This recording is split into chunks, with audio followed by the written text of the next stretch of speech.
Hello everybody and welcome to my channel. My name is David, this is David K Reacts, and here on this channel I ramble with articulation, I hope, about a variety of musical, audio and visual elements that I pull out of the videos I watch.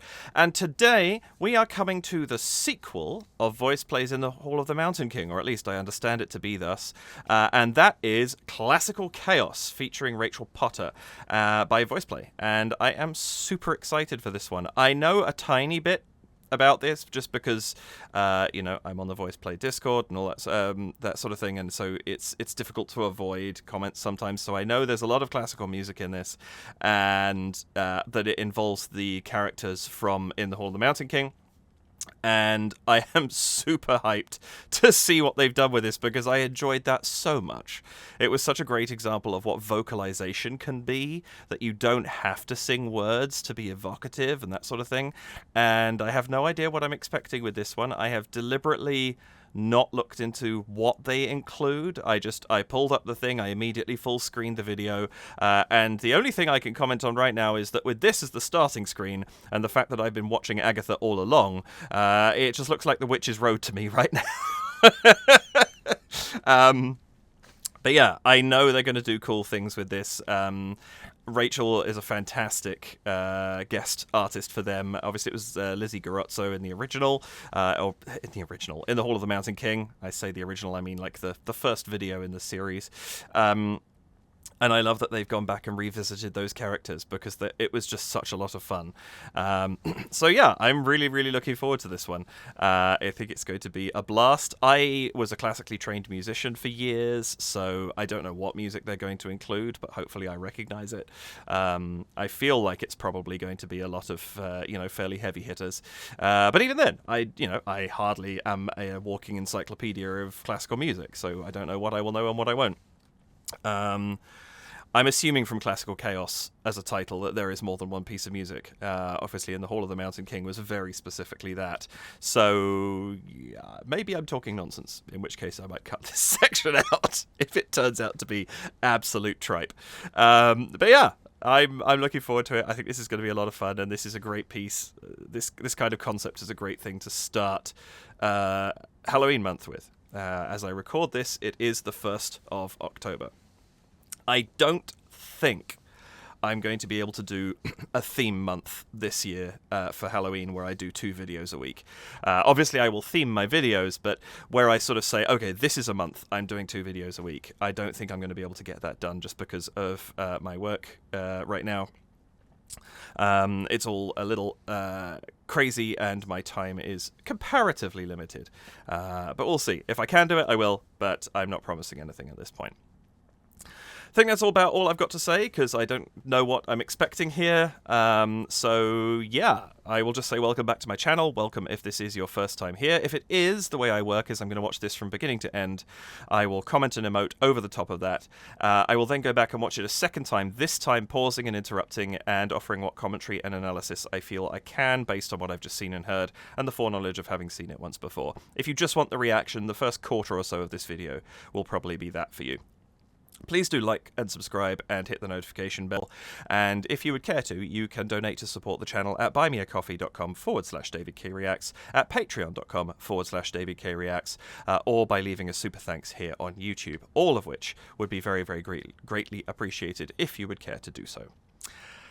And I think that's about it. So without any further delay, let's bring up the screen and check out VoicePlay's Classical Chaos.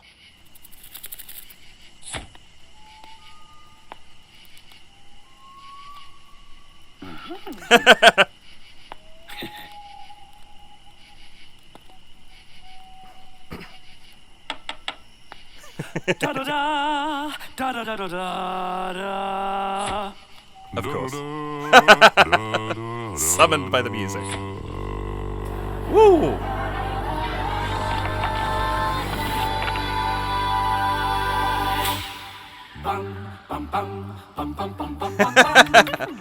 Bit of Mozart, love it.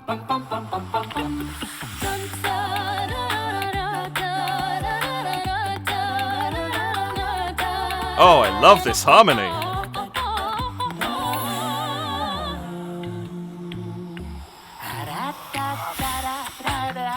Carmen.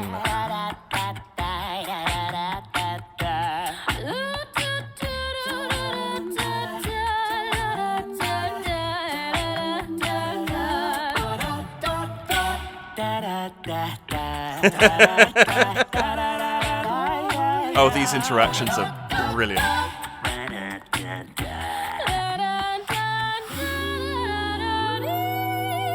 Oh, gorgeous.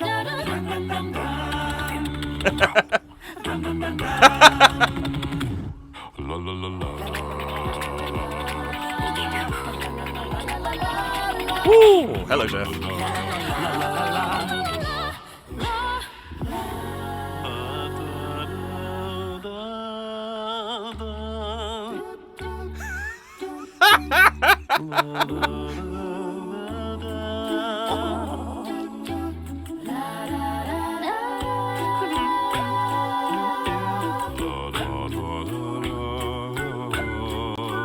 This is such a good piece for this.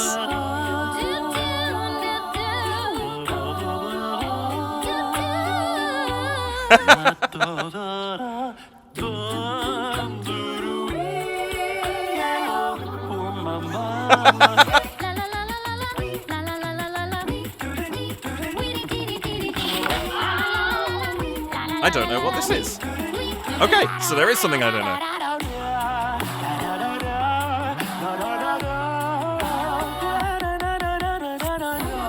Oh, I love how much they're just flitting through the classical canon. That was not Caesar. Unless there's something he's been hiding.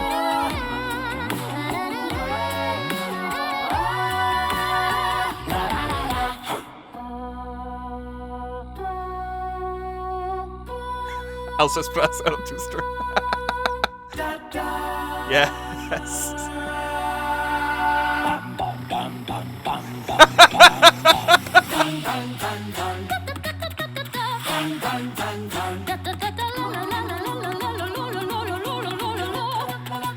These characters are perfect for this kind of thing.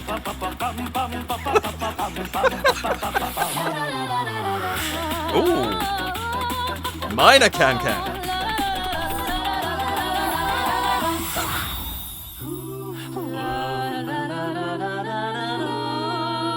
Aha!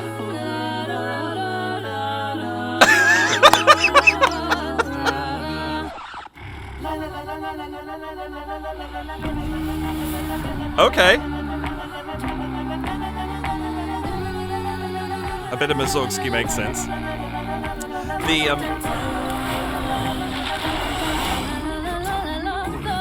Oh, here we go, back to the original.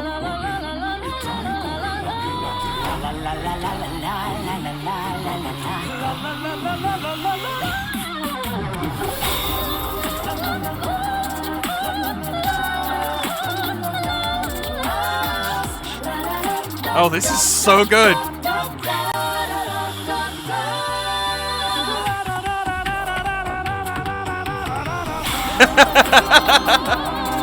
Naturally, something goes wrong.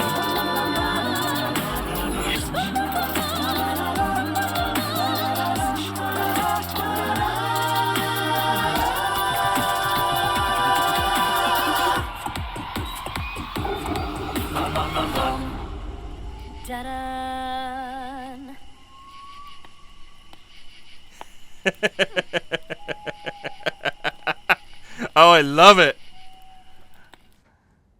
That's amazing. Oh, yeah? Did you know we're selling merchandise? Really? Yeah, all you have to do is go to the store. Ha'etakole.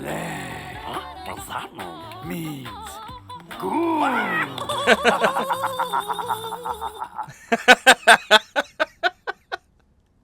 Oh, that's a lot of... Wow. Classical chaos is the right phrase. There's a lot going on there.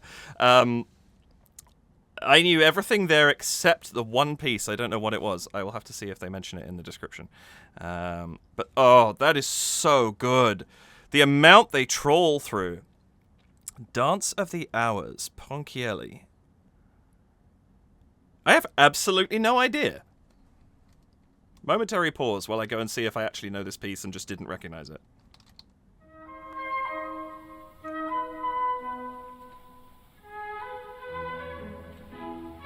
Oh! Huh. Okay. Yes, I absolutely do know that piece of music. I never knew that's what it was called, and I only know... Now, funnily enough, I bet people are going to say, oh, you know the bit that's Hello Mother, Hello Father. That is true, but it is because I actually know the piece of classical music originally. Yes, I know that song as well. And I realise that's actually used in Fantasia as well, if I recall correctly. I've only seen Fantasia probably 25 years ago, and I don't remember it terribly well. So it's on my list of Disney I need to go back and rewatch. But I don't know the rest of the song, and I did not recognise it there. So, okay. That now makes sense. Anyway, that was fantastic. I really, really enjoyed what they did with this. I think it is chaos. It's definitely more chaotic than in the Hall of the Mountain King, which, while it went all over the place stylistically, was one piece of music the whole way through. This is very much more that kind of medley of everything, which I enjoy. I think there's something about stringing all of these pieces together, the number of stylistic choices that they made, as well as the stylistic origins of the pieces of music that they picked. Because you have, for example, the Toccata and Fugue, which opened it, J.S. Bach, which is a piece of Baroque music. You have Eine kleine Nacht music from Mozart, which is a piece of classical music. You have the Fantasy Overture from Romeo and Juliet, which is Tchaikovsky, romantic music. There's a lot of different styles happening here already, and then they are applying their own brand of crazy to it. And it works. I don't know quite why, but it does, and I really, really got a kick out of that. Sorry, pardon the quick cut. Postman came to the door again. Yeah, I just want to go back and see this, because there's so much to take in with something like this. There's a lot going on. So, we will go back to the beginning. One thing I was just noticing, this final splash screen showed fairly well. I noticed that pretty much everything is the same, as far as I can tell, of their sort of prosthetics and stuff. But Lane's eyes and horns have changed colour. They were yellowish in the previous one, and they're green now. I wonder if that's a result of the magic they were casting last time. I don't know. Anyway, let's go back, watch this again, and see what I can pull out of it, because there's a lot.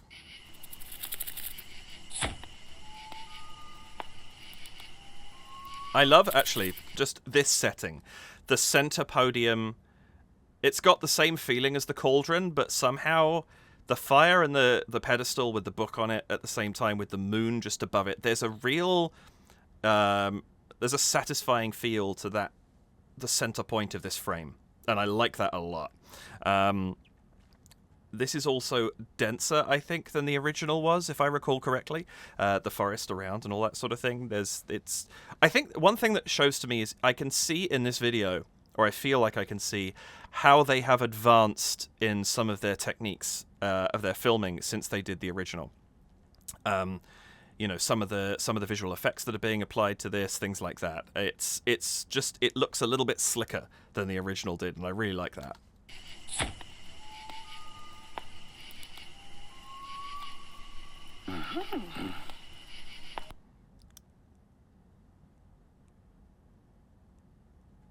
And that is the Toccata and Fugue right there. And that is entirely the Toccata. I've played this on the organ back in the day. That is entirely the Toccata and Fugue, all the way down as far as we can see. Which is it's a fantastic piece of music. Like, there's no getting away from that. It's love it or hate it. It is iconic, that's for sure. I'm incidentally not a big fan of Baroque music. I much prefer romantic. I much prefer the sort of, there's the more give and take that you can put into playing a piece of music that's romantic. I appreciate the Baroque music for what it is and the technical side of it, but I find that kind of technical playing just doesn't really suit my style very much. But that said, sung Baroque music I adore, and I really, really like what they're doing here.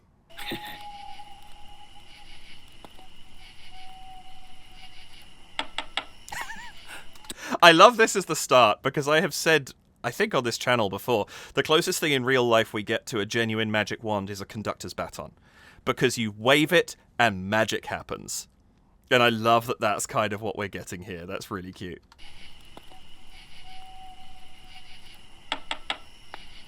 Da da da da da da da da da da da da da da.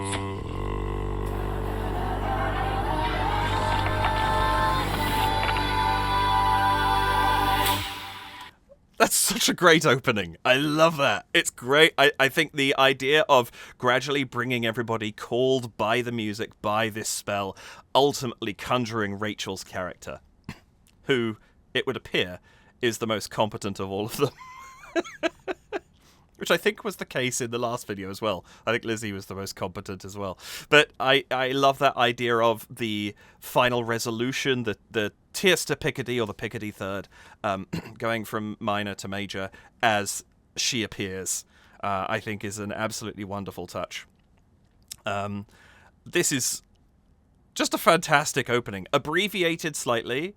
There's usually one more da-da-da, I think, if I recall correctly, before they then go into that arpeggio. But really, really nice stuff. Beautiful sub from Jeff to start this off. And I like the way he does it. He sings at pitch, and then in the middle of that final note drops into the sub. It's a really, really nice touch, that.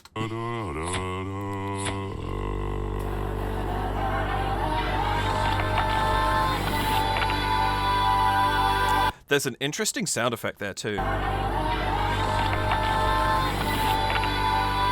It's almost like creaking wood as she sort of materializes fully in the background. That's a really cool, like, it gives a sense of, you know, this is a true denizen of the forest about her. That's kind of awesome.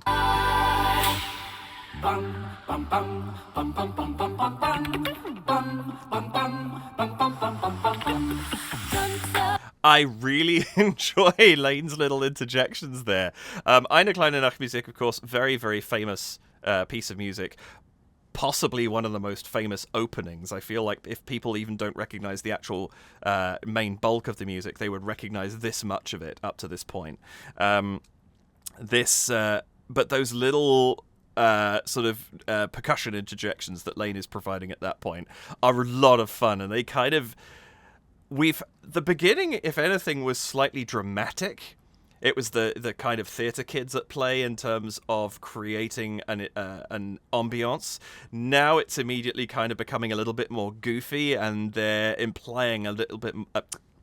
excuse me, let me try that one more time. They're implying a little bit more of what is going to be coming as we go throughout this, and I like that we get that through just a couple of very obvious, but also it's not like it's disintegrating the music at all. It still has its place in there. The interjections are where they would be, and it's just saying, hey, this isn't entirely classical. This is going to be, here comes the chaos as well.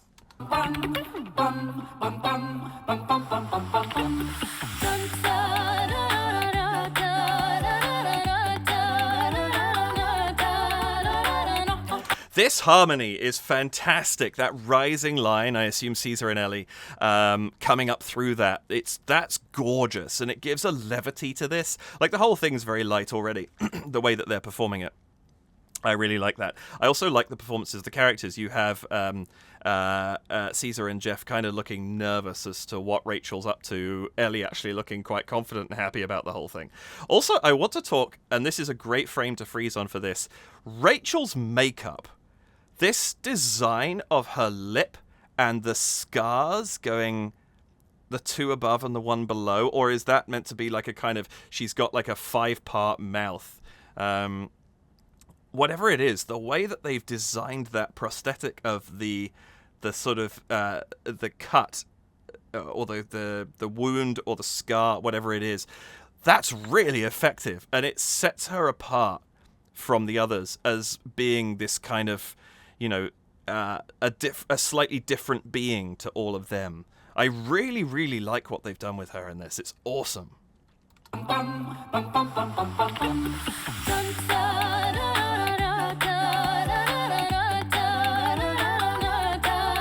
Yeah, that line just so da da da da da da da da. Lovely, lovely stuff. But I also like what they're doing here with rhythm as well. You have this da da da da 2, 3, 4, 1 da da da da da da. That little break on the first beat of the bar just gives it a little bit of it catches the ear because it's doing something a little bit different. You sort of expect with Eine kleine Nachtmusik for everything to be relatively on the beat. The fact that they're doing that little break and making it a bit more syncopated is really, really cool. Also lends to the fact that they are changing all of these up a little bit. But it's a nice having that momentary pause in the harmony. It just gives us a little bit of a sort of... it's keeping the piece invigorated off the top in a really cool way. And I like that they do that. It's just something a little bit different, and it's a cool way of interpreting this. Excuse me.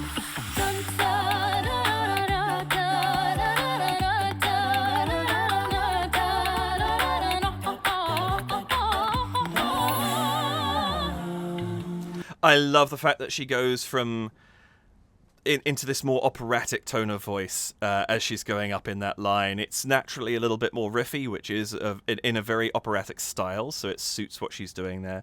And I'm absolutely loving what they're doing with the fire the whole way through this. The color of the smoke changing, that sort of thing. It's really, really effective. And it just feeds into this story in much the same way, changing the color of the potion as they threw different things into the potion in the Hall of the Mountain King. They're feeding off that same logic of, the magic has its different sources that are feeding into it and creating different effects. And I think that's great fun. They've given themselves a consistency through the fantasy of their world, and that's actually a really, really important thing. And the idea that magic is colored, especially given that they have color coded themselves to begin with, it's a very, very natural thing to do. It makes a lot of sense, and the fact that they're keeping that consistent just with a different appearance for it from a world building perspective for these characters is super cool.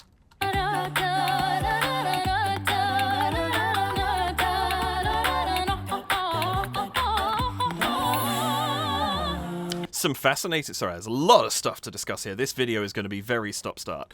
There's a lot of interesting things in the phonemes that they're sort of creating as we go, especially once we hit this operatic section. The in there is a really interesting sound to suddenly produce in the middle of that sequence. I really like that.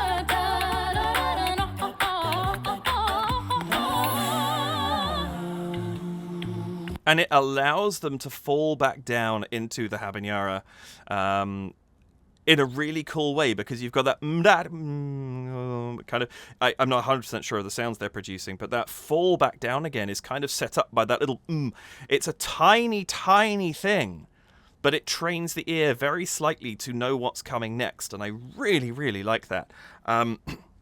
This is a piece of music I have always been particularly fond of. Carmen in general, the opera by Bizet. It was actually my first introduction to the public stage. I did my first theatre thing was other than when I was sort of in kindergarten, I guess. I did a play when I was 10 at my school, and they picked up on the fact that I really enjoyed acting. And I think before I even turned 11, or maybe just after I turned 11, I did Carmen at my local theatre, which was the Kenneth More Theatre in Ilford in Essex in the UK. And I was part of the Urchins Chorus, and it was just very memorable to me to be on a stage. I can't remember how many that seated, that theatre, probably 400 or so. And it was just really cool thing to be on stage doing, and so Carmen as a whole has always had a very sort of special place in my heart. I have since been in it again. I did a production when I was about 24, I think. No, a little older, 25, 26. Anyway, where I played a minor character, and it was just really fun to be able to go back to that, especially because I wasn't doing so much opera by that point. I'd moved into musical theatre. And anyway, it's just, I love the opera. I think it's marvelous. And yeah, anyway, that's my side tangent about Carmen.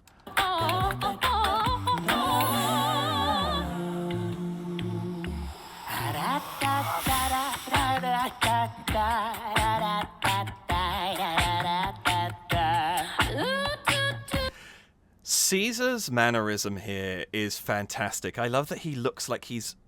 For a minute, he looks like he's trying to learn, like he's peering over her shoulder, but then all of a sudden he's looking at his own arm, I think it is, at one point. Yeah, he just... Oh, no, it's the side eye. He's still glancing, trying not to look like he's peering over her shoulder, but really he is.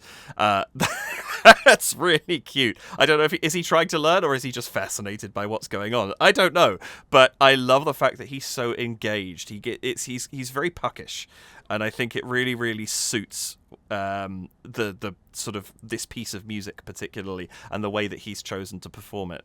This very it's kind of cheeky. The tone of voice that he's adopted for this is absolutely spot on, both for the way that they're arranging the music and for what his character is doing in the moment. At the same time, I love how deadly serious Rachel is right now. She's like, I will complete this conjuration. It's there's really, really interesting dynamics going on the whole way through this.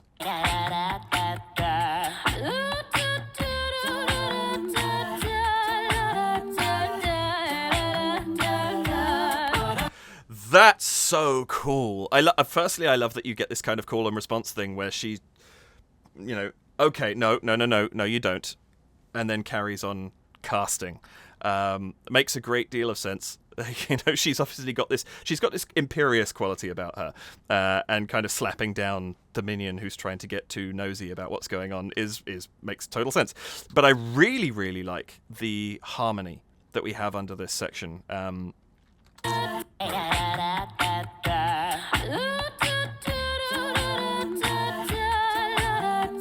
It's so the dynamics, the slight crescendo, dun, da, dun, da, very gentle crescendo through it, but it just gives that a sense. There's quite a strong emotion in a very, very simple harmonic line, and it's very, very effective under this. I really, really like it.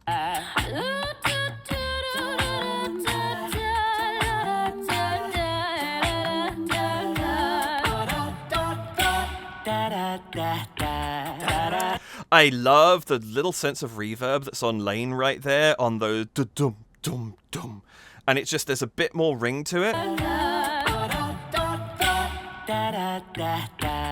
and it's nice that rings a little in that pause. And I do love that they then break and give Caesar the re-entry. Really, really nice, and I love that he's kind of there's a little bit of glamour being worked on him as we go through this.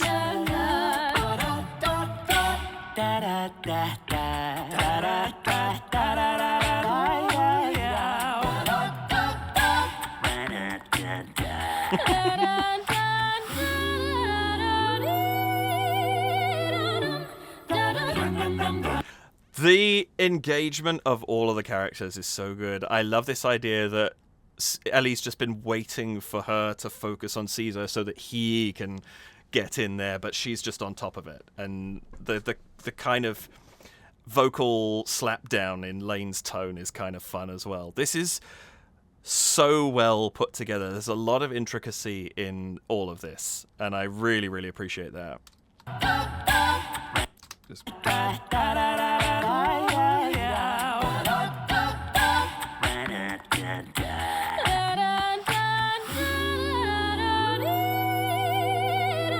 I just realized something. There's interesting too when somebody isn't the focus, even though they are not doing anything else vocally, they are not necessarily miming the line that they did sing, because obviously we can hear Rachel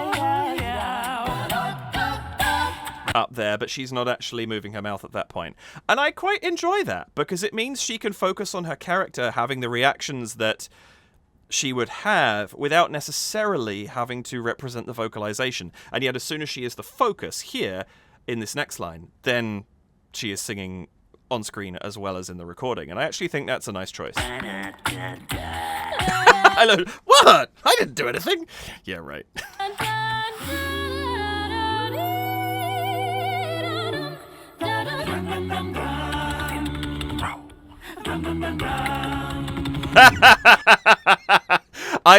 I love this idea that Jeff's just like, yoink. Everyone else has tried. He succeeded. Do we actually see the book go?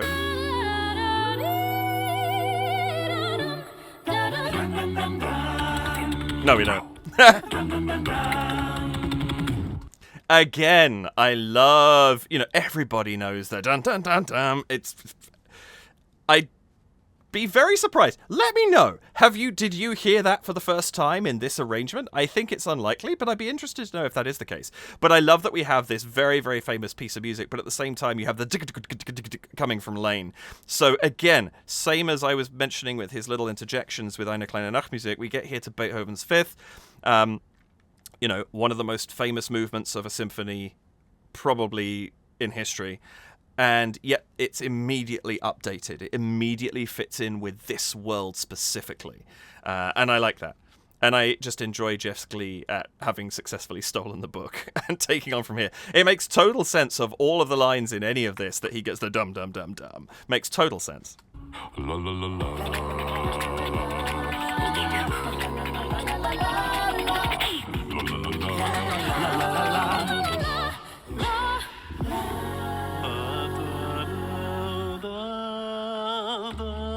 I love that section. Oh, there's almost like a human form in the smoke there, staring at Lane. That's creepy. Wow, that was an interesting scene to pause this on.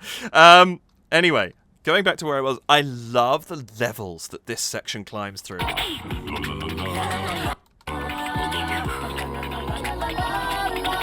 That makes sense. Is kind of how it builds up in the piece, but this section here.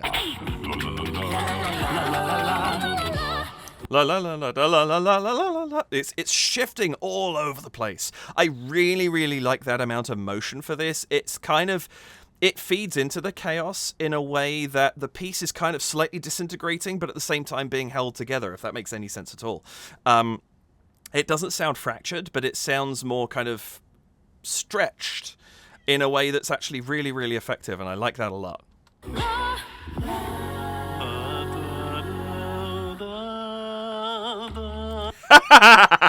That's clever too. I love that Jeff's like, you raises the book off screen, book is no longer there, out of the cloak comes the book. That's fantastic. I also enjoy the fact that we go into the Blue Danube here. Like I said when I was watching it through, this is such a good piece of music for this style. There's something about it that it can be played with a lot, and I'm so happy that they've used this. Incidentally, I don't know, for those who don't know their composers, two different Strausses in this. This is a Strauss, this is Johann Strauss, and there is also Richard Strauss, who wrote Also sprach Zarathustra, which we'll come to in a bit. So you'll hear me mention Strauss now, and again later. Two different people. Oops. Ah! Why is that not working? There we go. I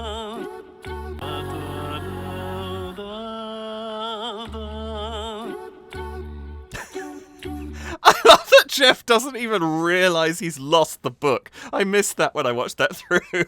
And Caesar's completely bewildered. It seems to me that Jeff has a slightly commanding character who Caesar sort of fawns up to a little bit. And while Ellie kind of thinks he's all that, it's almost like he's slightly under Lane, but Lane is so chaotic you can't really tell. These interactions between the characters are fantastic. And there's clearly been a bit of character building gone into who they are and how they respond at given moments. And I really, really enjoy that.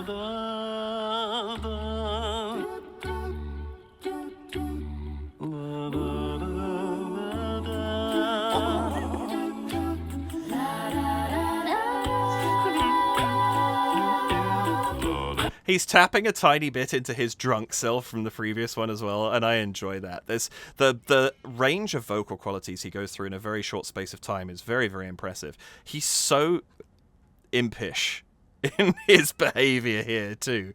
Like, there's such a cheeky quality to it, and yet there is a sense, just a little bit of a sense, that there's a little more power there. He feels like the character he would massively underestimate because of how he behaves, but actually you really shouldn't. Does that make sense?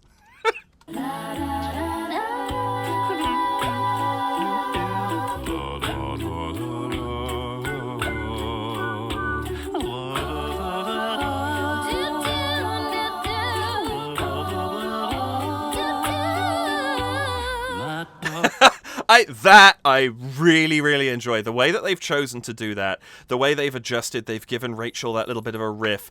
It feels like she's saying, give it back. No, actually give it back. And Lane's able to resist that in a way. And this is beautiful. I love this. So the acting in this alone makes this worthwhile. This is great.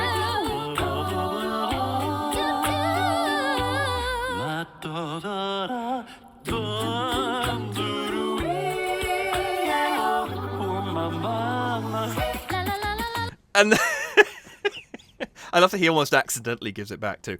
The number of vocal sounds we just went through from that ooh wee to the end is crazy.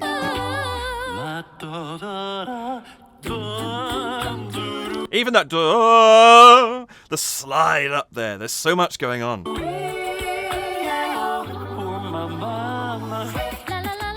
And Ellie still fails to get the book. So good.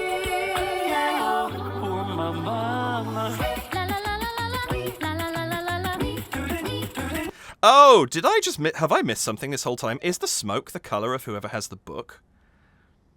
Because I just realized it was yellow throughout that, which is Lane's color, and then there was a wisp of green while Ellie tried to grab it and failed, and now it's gone back to this kind of blue-white that matches Rachel. I missed that. Was it blue when Jeff was singing? I don't usually go back in videos once I've kind of got to a point, but I want to see that. Did we get a decent fire? Oh, it was! Okay, so it's the color of whoever's using it. Where was it? There we go.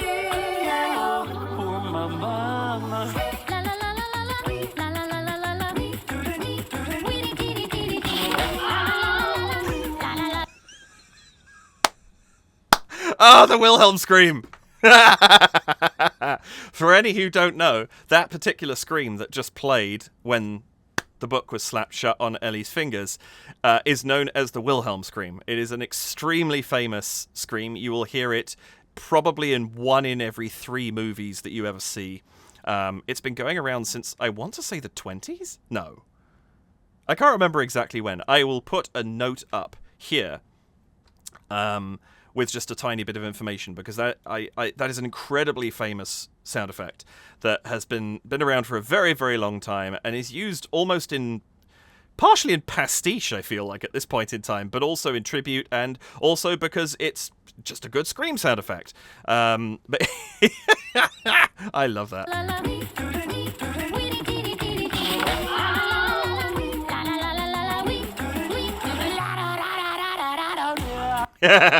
And again, this idea that Ellie is distracting her so Caesar can reach over and grab the book. And yes, the fire's gone red, just as I figured it might do. Yep, okay, now I've got it. Took me a minute, but I've caught on.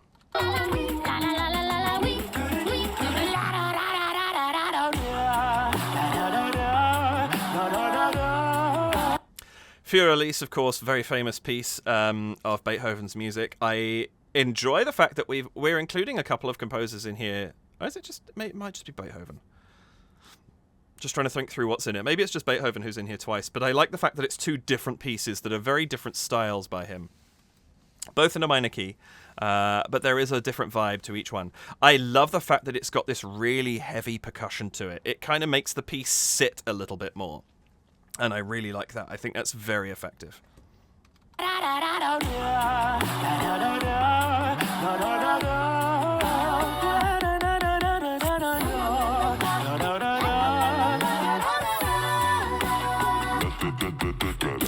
Oh! Caesar stole Jeff's voice. That doesn't entirely sound like Jeff.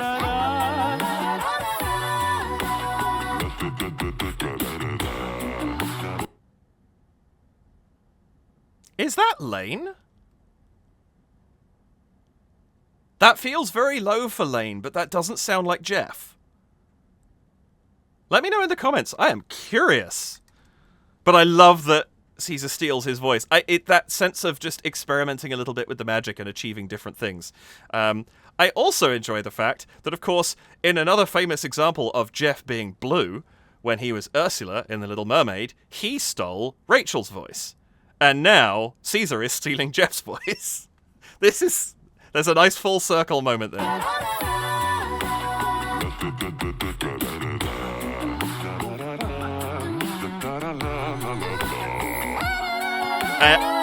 And now he's stolen Rachel's voice. I've got it now. Wow, this is why I watch things twice. The amount of stuff you don't see just watching it through once. If you're focusing on the music, you miss something in the visuals. If you're focusing on the visuals, you miss something in the sound effects. There's so much going on in a VoicePlay video. Theatre Kids of Acapella, indeed.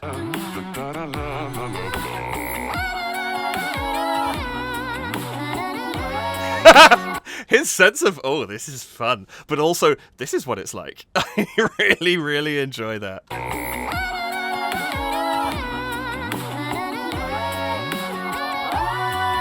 Woo-hoo. Lovely note. I like da-da-da-da. Hey! That is not how that piece of music goes.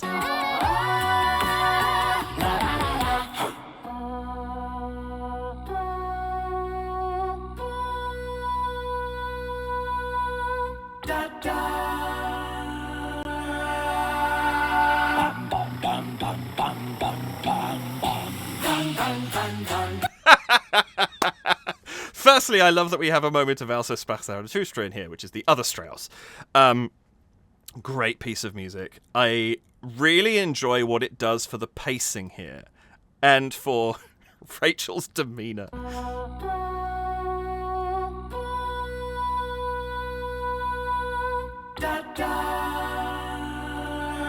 It's a piece of music that we all know, whether we know it as Also sprach Zarathustra, whether we know it as the theme from 2001: A Space Odyssey, whatever it happens to be. It's one of those pieces that it's just like, you know this piece of music. I think it's interesting because it has such a build to it. And because it's in the zeitgeist the way that it is, we know something is coming when we hear this piece of music. Ergo, it's not really slowing everything down, even though it kind of brings the whole thing to a crashing halt. It doesn't at the same time because of what it is. We know this big moment is coming. And the fake out of how little time they allow it to sit before they go into the can is brilliant. Because that is not the piece you expect to come out of this. That's for sure. I also enjoy this sense that, like, even as Ellie's just doing this, Jeff is already hitting that bass note. So I love the idea that even though nobody really knows what's going on because different people are stealing the book, they are still trapped within the bounds of the music, and they have to go along with whatever is happening in that moment. That's kind of cool.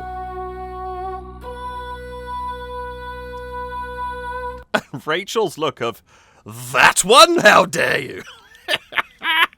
Great stuff.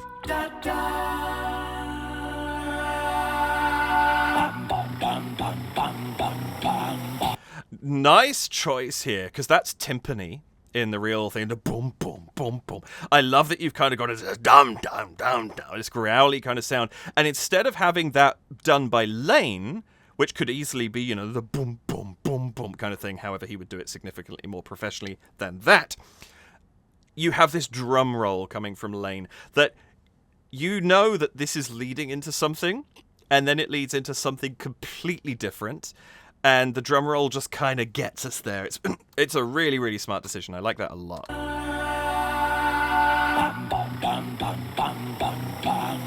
I also love, I just caught this,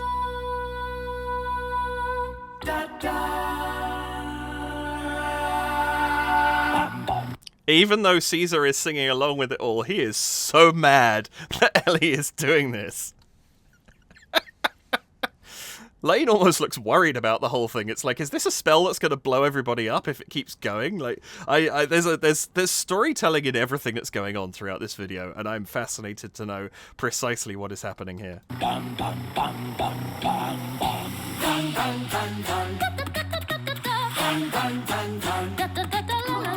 I love that as soon as we get dum, dum, dum, dum, cut, cut, cut, cut, the editing immediately speeds up going into that piece of music, which is lovely coming out of this long-held moment where we've been focusing on Ellie and what he's doing. It suddenly becomes a lot more rapid, and that suits this piece of music very, very well. It's a nice choice. The reactions on everybody's faces as they go into this as well is so good.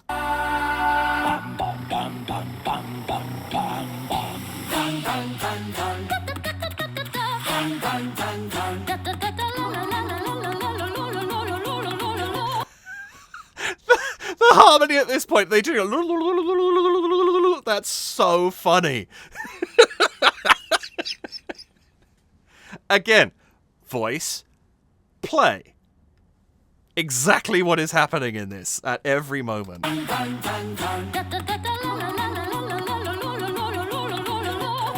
And I love that while they're doing this, she's getting more and more and more and more and more and more, la la la, becoming more and more legit in the opera sound that she's putting in at that moment. This is incidentally from Orphée aux Enfers. This is Offenbach. I don't know. Oh, hello. Nope. Timmy's wandering around the basement, but he's not close enough for me to grab.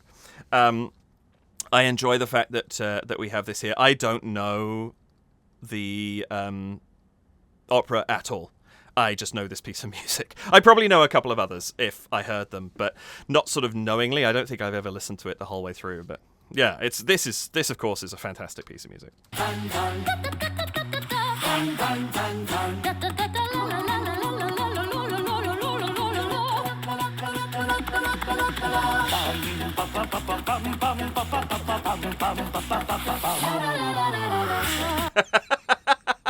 I love that this is what triggers the little fireworks to come out of the fire. That's awesome. The tone of voice that's being put on at this point as well is fantastic.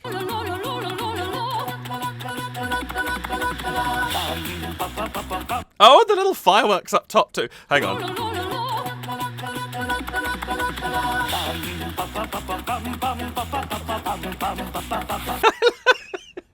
Yeah, I love that we're getting this sort of fireworks display, because this is a flashy piece of music. It is often used in fireworks displays for big flashy moments. It is appropriate that that's what they're doing here. I love how much Lane is just like, yeah, this is fun. I like this one.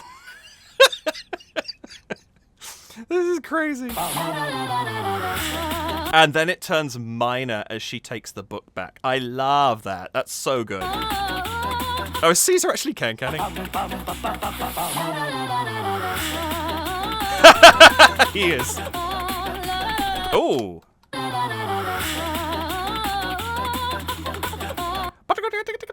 That little percussion thing that Lane's doing over the top is really, really cool. And I love here the green flame sucks back into the fire as Rachel takes control again.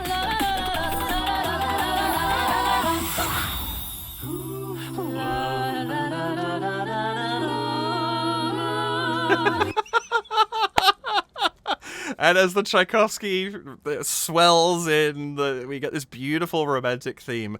The fire's been turned pink, which is nobody's colour. Ellie has just caused havoc here. And I love that we have these little heart-shaped effects pieces here. This is great.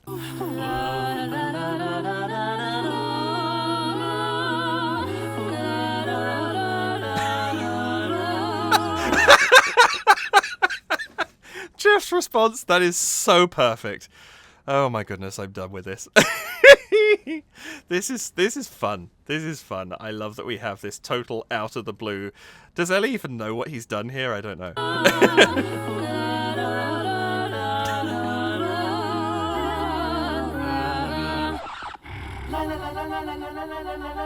That growl, did Jeff just interrupt this whole thing?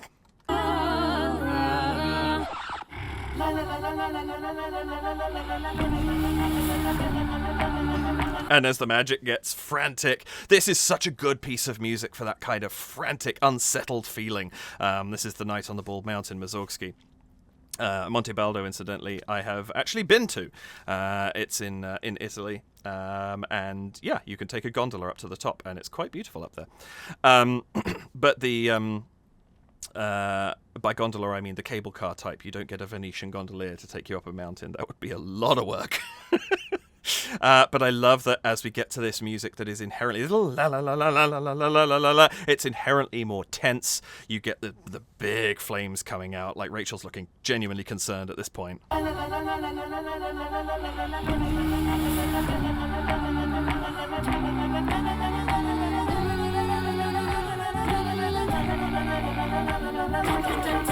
Everyone's looking terrified of her as she tries to get the spell back under control, would be my guess. And I love the fact that Jeff doesn't seem to be too concerned. He's just kind of taking it in stride. The other three are terrified.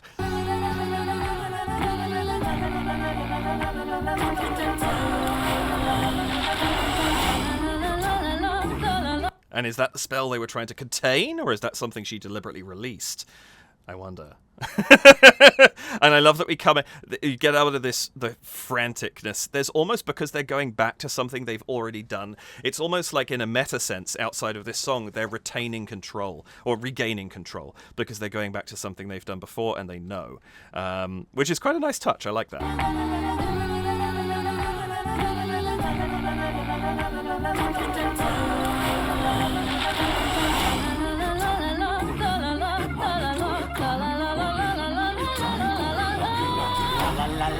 I can't quite make out what they're saying underneath. It's driving me nuts. I wish I could.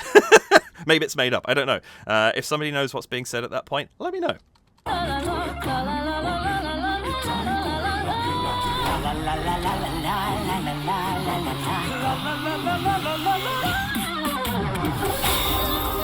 Oh, that's so cool. I love that it's like you get Caesar, you get Ellie. It feels like we know where we're going with this. And then Rachel throws a curveball in. You get the flash in the eyes, which is a cool effect. And the camera warp at that point, too. Yeah, that kind of... Like you go almost into her head, but there's the slight twist on the camera as well in that wipe that's really, really effective. And then we crash back to this. We get orange flames at last. The fire's actually really going now, and then this purple effect coming out.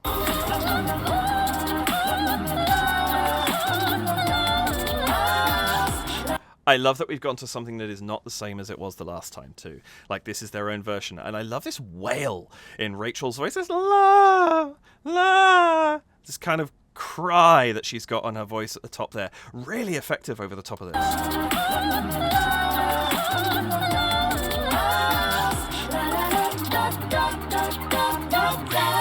Actually, sorry. I was listening to something else, but I just realized.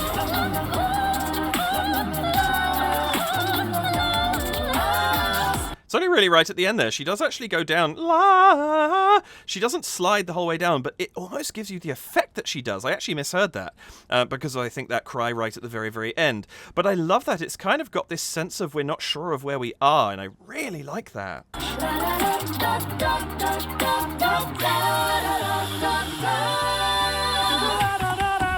That's really, really nice. The harmonic translation here.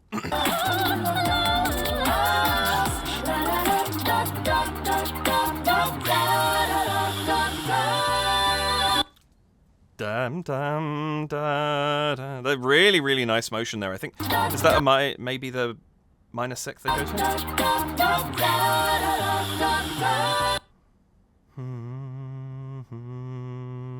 No, I'm not quite sure. I don't. For anyone who hasn't seen my channel before, I don't have a keyboard down here because I don't have room in my basement. But I try and figure these things out if I can in my head. I can't quite catch what's going on there, but I really, really like that shift as we go into that cadence. That's really lovely.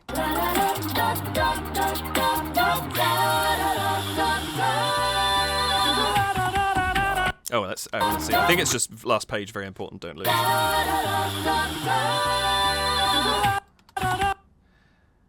Bad things will happen. And of course it's been torn out.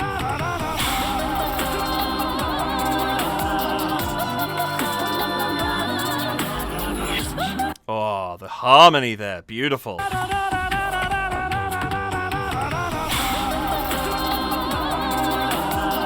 Da, da, da. Nice slow chords. Da, da, da, da, da, da. The fall, it's picking up pace as we go along. We're getting towards the climax of the ending of this thing. Everything's kind of getting more frantic. I love this mashup's great. I love what they're doing here. Like the Fury release into the Beethoven's Fifth, you get these kind of cascading chords down the arpeggios.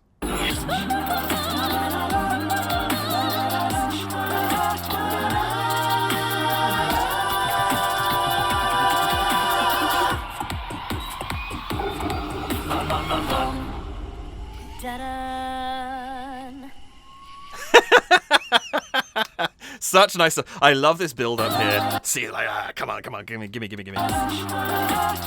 They get so excited about this, only for it to blow up in their faces. I love the fact that we have this really held note.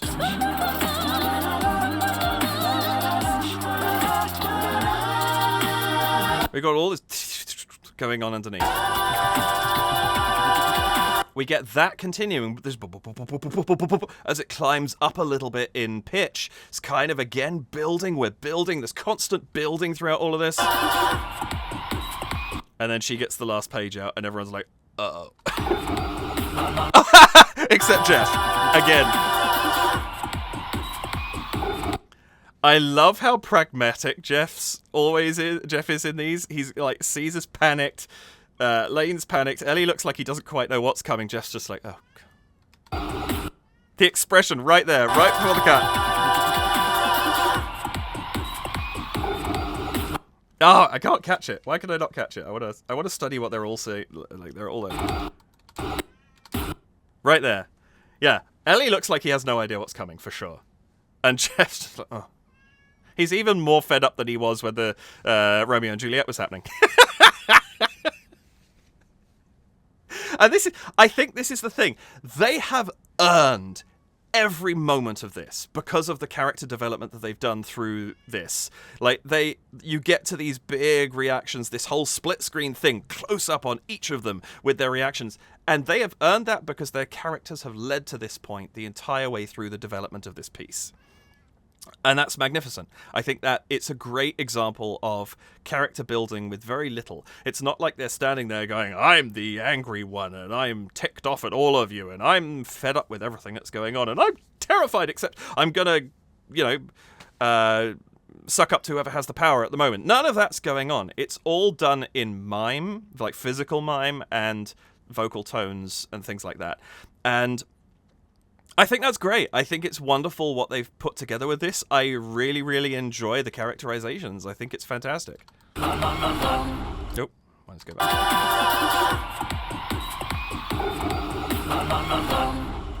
And I love the fact that even though this is what's going to happen to them, they all sing with it. It would have been easy to have just Rachel there, but I love that it's like the magic compels them to sing, and then poof, she gets rid of them all in the puff of colour. And I love this here. Da-da. I love that it's at both the same time done and da-da! And that's... Oh, I love the little fizz in the fire, too. This is the thing, I love these little details. Look at the fire right as they disappear. And all the magic, the colours sucking back down into it over her screen, and her screen only, really. There's that little fizz in the fire right before they vanish.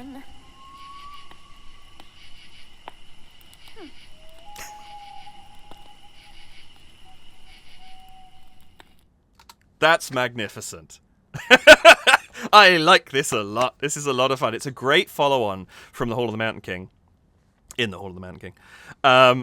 But it's also a great standalone. Like, this works without that. With the knowledge that they've done it, there are a couple of little inferences that you could take in the meta of the two videos together that I actually genuinely enjoy. But there's no need to have seen that to understand what's going on in this one, and that's great.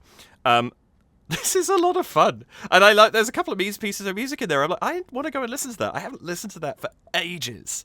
Romeo and Juliet, actually. I'm a big Tchaikovsky fan, and I haven't listened to that for a long time, so I think I might do while I'm doing some work this afternoon. But yeah, really enjoyed that. They did a fantastic job. I realized I didn't actually look at... let's have a look at this description. Credits. Okay, so yes, it was a lane arrangement. I could have guessed that, I think. Creative direction and editing. Nice. Audio by Ed, naturally. Additional creative direction by Tony. Makes sense. Makeup and prosthetics, Rick Underwood and Renette Ferren. They did a fantastic job on this. Camera operator, Chris Chili Horton. That's a misspelling. Chili. That is a name I don't think I've seen before. Follow focus, camera assistant Andrew Cox. Production manager Kathy, of course, and production assistant Francesca Buisa. I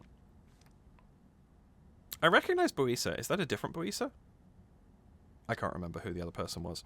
I just remember that name as having featured in some of their videos, and I don't remember if it was a Francesca before. But the spelling of Francesca here is different to what I'm used to, and I feel like I would have noticed that, which is what makes me think it's not the same person. Anyway, I'm off on a tangent. That was great fun. I really enjoyed that. I think they did a great job. Lane's arrangement is fantastic. The transitions between the pieces were actually managed really, really well, which is hard, I think, especially when you are, as I say, crossing those divides of the classical music eras. It can be hard to make a Baroque piece shift into a Romantic piece and make it smooth. And I think they did a really, really good job here, and it was exciting, and it led somewhere, and the visualization was really good, and the character acting was really good. They obviously know these characters very well. And yes, they are largely, I think, an extension of themselves. But done in a way that is very faithful to the world they are in this. And I really, really like Rachel. I think she performed beautifully in this. It was a great contrast to Lizzie's part in The Hall of the Mountain King. By the way, again, forgot to say this beforehand. Check the description, you'll find a link to the original of this video as well as the VoicePlay channel. Check this right here for my reaction to In the Hall of the Mountain King, if you haven't seen it. But yeah, I think Lizzie and Rachel brought something slightly different to this, but they filled the sort of female operatic lead, but they did it in different ways. They had different characters. And I think that worked really, really nicely with the two pieces that they had and with the ongoing character development of the voice play characters. So, yeah, really enjoyed that. Fantastic piece. Chaotic indeed, but in a very good way for me. I could see that maybe being a bit much for some folks. It's a lot of, it's quite in your face, but I have no problem with that.